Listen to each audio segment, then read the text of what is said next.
Are you planning to discover the beautiful city of Naples, but don't want to carry your luggage all day?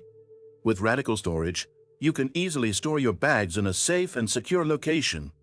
In this video, I'll explain how to deposit your luggage at a storage point in Naples using RadicalStorage, a trusted platform that partners with local businesses like hotels, shops, and cafes.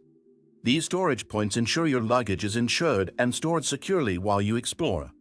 To avoid phishing sites, make sure you use the official RadicalStorage website by clicking the link in the video description.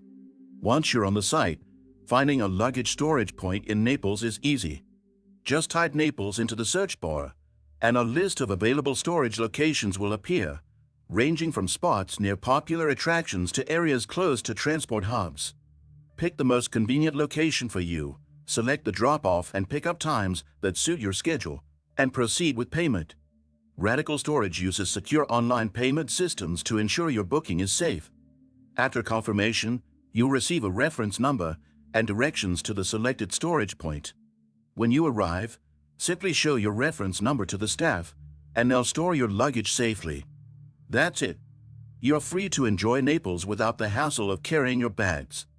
If this guide was helpful, don't forget to like, subscribe, and leave a comment below.